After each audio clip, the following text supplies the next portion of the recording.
പ്രിയമുള്ളവരെ, ഏതൊരു മാതാപിതാക്കളും കഷ്ടപ്പെടുന്നത് തന്റെ കുഞ്ഞുങ്ങൾക്ക് വേണ്ടിയാണ്.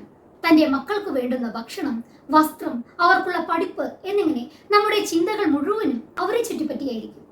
മറ്റുള്ളവരുടെ കുഞ്ഞുങ്ങളെയും ഇത്രയ്ക്കധികം സ്നേഹിക്കാൻ സാധിച്ചാൽ അത് ദൈവികമായ ഒന്നാണ്. തന്റെ സഹജീവികളോട് ഇത്രമാത്രം കാരുണ്യം കാണിക്കുന്നവരെ കുറിച്ചാണ് ഇന്ന് പറയുന്നത്. മനുഷ്യന്മാരെ കുറിച്ചല്ല, അണ്ണാറക്കണ്ണന്മാരെ പറ്റിയാണ്.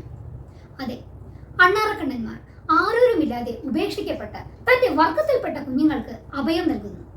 പൊതുവെ ഒരു ജനിച്ച അണ്ണാൻ കുഞ്ഞ് പൂർണ്ണ വളർച്ച പ്രാപിക്കാൻ 12 ആഴ്ചകളെങ്കിലും എടുക്കും.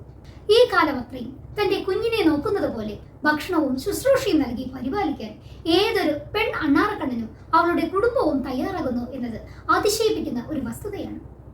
തന്നെയുമല്ല, അണ്ണാറക്കണ്ണന്മാർ തന്റെ ഭാവി തലമുറയ്ക്കായി ഏറെ കരുതലെടുക്കുന്നു.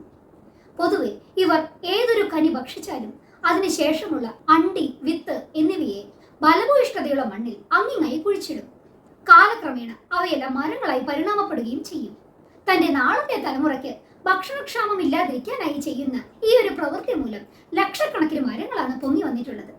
വലിയ വ്യക്തിത്വത്തിന്റെ ഉടമയാവാൻ വലിയ രൂപമോ വലിയ ശരീരമോ ആവശ്യമില്ല, പകരം വലിയ ഒരു മനസ്സുണ്ടായാൽ മതി എന്ന് ഇവർ നമ്മെ പഠിപ്പിക്കുന്നു.